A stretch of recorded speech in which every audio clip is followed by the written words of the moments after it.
Well, when I first was told about all the different technology, it was very confusing for me. And I was given the Dexcom and also the Medtronic devices to have a look into, and it was very overwhelming. I didn't understand it, and I was on the websites and I had no idea what they were talking about. But I've been using CGM since I was diagnosed, and I can't imagine having diabetes and not having that. So yeah, I choose not to have a pump because I prefer daily injections, but yeah, I couldn't live without my Freestyle Libre or my CGM. So when I was first diagnosed, my diabetes educator told me about all the different options. I did some research online and I found that confusing, so I went back to talk to my educator about it, and they sort of explained it a little bit more, and we decided that I'd try out the Dexcom. And I liked that. It was better. I didn't have to do as many finger pricks, and I used that for I think 6 months, and then the Freestyle Libre was available, so I decided to go on to that, and now I use that one every day, and that really helps me with my management. I would say definitely look into it and give it a go. I know some people are apprehensive to use it because they've been managing their diabetes for so long without it, but it's really changed my life and the way that I manage my diabetes, so I can't imagine living without it. So definitely give it a go.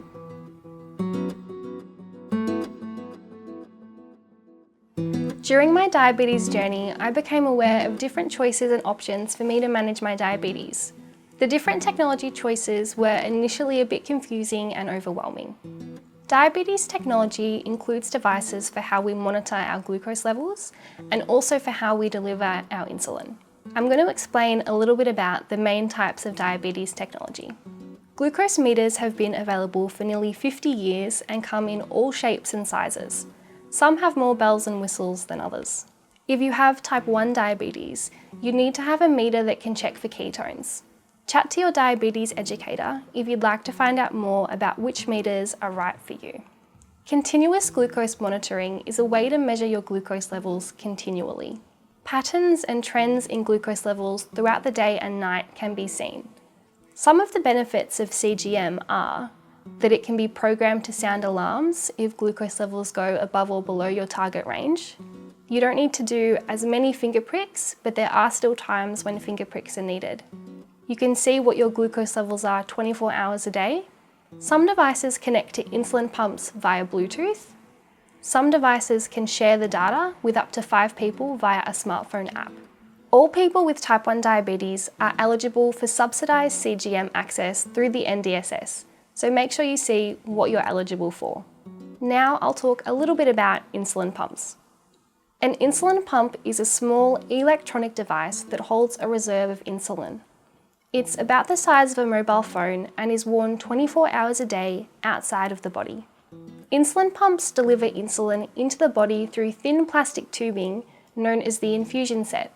The infusion set has a fine needle or flexible cannula that is inserted just below the skin, and it stays in place for 2 to 3 days. Only rapid-acting insulin is used in an insulin pump.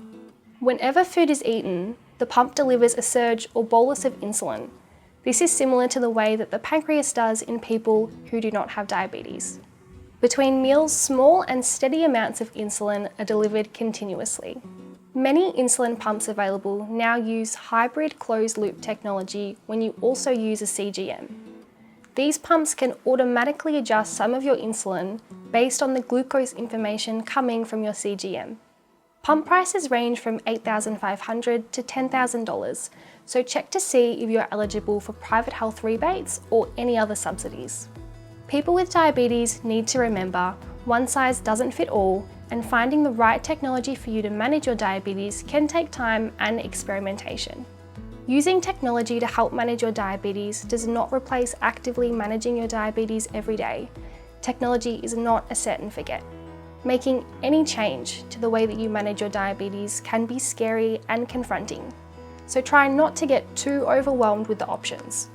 It's a good idea to chat with your diabetes healthcare team. You may also find it useful to speak to other people that you know with diabetes, whether that's in a support group, face-to-face, or online. A few points to consider are: consider how big the device is. Does the device or combination of devices, continuous glucose monitor or pump, feel comfortable for you to wear? Does the device do what you want and need it to do? For example, can you download the data and email it to your healthcare professional? Does it have alarms? And so on. If you're thinking about the different types of diabetes technology that are available, talk to your diabetes nurse educator or someone else in your diabetes management team first to help you explore the options and then decide what device is right for you. Remember, your healthcare team can help you get the devices, teach you how to use the device, help you understand the results, and help you with any of your diabetes management care changes that you might need. Remember that it's your diabetes and it's your choice, so make the diabetes technology work for you.